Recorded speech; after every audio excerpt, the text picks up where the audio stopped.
Social media પર નકારાત્મક content માનસિક સ્વાસ્થ્યને બગાડી શકે છે. અભ્યાસમાં એક મોટો ખુલાસો થયો છે. જાણો શું છે આખી વાત.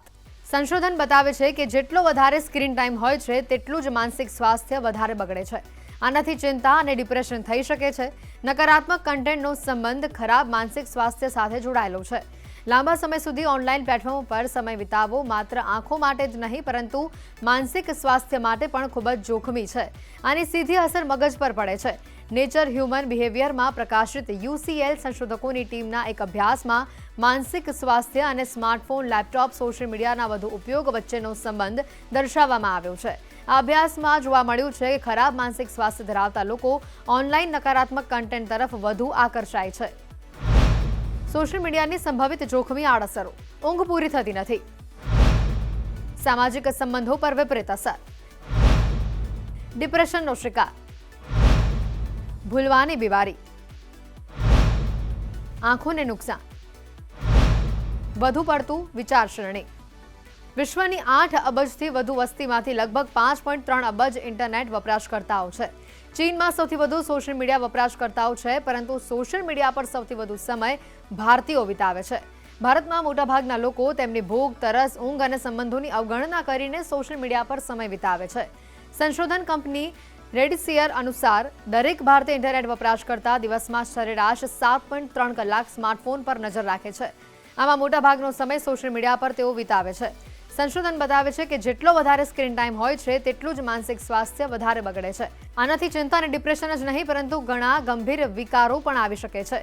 સંશોધન જનરલ PUB મેડમાં જણાવ્યું છે કે 70% લોકો સૂતા પહેલા સ્માર્ટફોન ચલાવે છે અથવા સોશિયલ મીડિયા પર વ્યસ્ત રહે છે. સોશિયલ મીડિયાની લત વધવાથી ડિપ્રેશન અને ચિંતાની સમસ્યા થાય છે. વ્યક્તિ વર્ચ્યુઅલ દુનિયામાં રહીને એન્ટી સોશિયલ બની જાય છે, જેનાથી માનસિક સ્વાસ્થ્ય બગડે છે. સોશિયલ મીડિયાના ચક્કરમાં વ્યક્તિ નકલી દુનિયા બનાવી લે છે અને પરફેક્ટ દેખાવાના ચક્કરમાં તણાવનો શિકાર બની જાય છે, જે માનસિક સ્વાસ્થ્યને બગાડી શકે છે. સોશિયલ મીડિયાના અત્યારે જે ઉપયોગની કે દુરુપયોગની વાત છે એની અસર દરેક જનરેશન પર પડે છે. ખાસ કરીને યુવાનો જે છે એ એના એટલા બધા રિપીટેડ એડિક્શન પર પહોંચી જાય છે કે જેમાં કાં તો એને કંઈક પોસ્ટ કરવા જોઈએ છે, પોસ્ટ કરે પછી એની લાઇક્સ કેટલી મળે છે એનો સ્ટ્રેસ યુવાનોને હોય છે.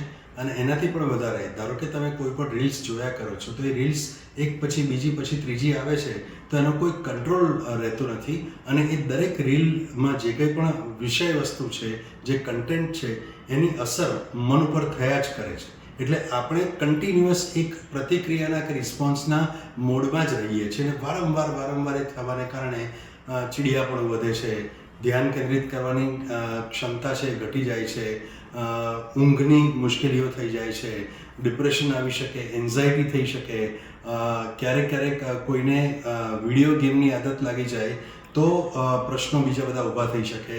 એટલે આ જે સમસ્યા છે એ સમસ્યાનો સૌથી મોટામાં મોટો ઉપાય છે કે તમારો સ્ક્રીન ટાઈમ ઘટાડવો. પહેલી વસ્તુ, સોશિયલ મીડિયાને એટલું બધું સિરિયસલી લઈ અને બિહેવ કરવાની જરૂર નથી. હા, તમે કોઈ ઇમ્પોર્ટન્ટ ઇન્ફોર્મેશન જોતા હો તો બરાબર છે, બાકી મનોરંજન માટે સોશિયલ મીડિયાનો જે ઉપયોગ છે એને બને એટલો ઓછો કરી ઓનલાઈનની બદલે ઓફલાઈન એન્ટરટેનમેન્ટ શોધવાની કોશિશ કરો. એ ખૂબ જરૂરી છે અને જરૂર પડે તો તમે સાયકોલોજીકલ ટ્રીટમેન્ટ લો, એ પણ તમારા ફાયદામાં છે.